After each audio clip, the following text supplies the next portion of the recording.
When you think of World War I, what comes to mind? Trenches in France? Gas attacks in Belgium? What if I told you that one of the most brutal, overlooked theaters of that war was fought right here, in Africa? This is a forgotten epic, a cognitive shock that shatters the Eurocentric narrative of the Great War. Millions of Africans were conscripted, fought, and died, not for their own freedom, but for their colonial masters.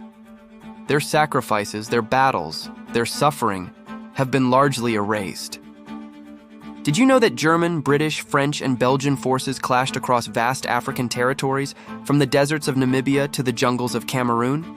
Wait for the end, because this revelation will shock you. Battles raged for years, involving hundreds of thousands of African soldiers and porters, often fighting with outdated weapons and under horrific conditions. The East African Campaign alone saw forces led by German General Paul von Lettow-Vorbeck evade capture for the entire war, tying up massive Allied resources.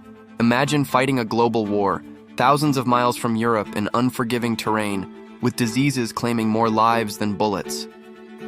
How can a war of such scale and impact be so utterly absent from our collective memory? Why are the stories of these African soldiers, these forgotten heroes, not told alongside those of the Western Front?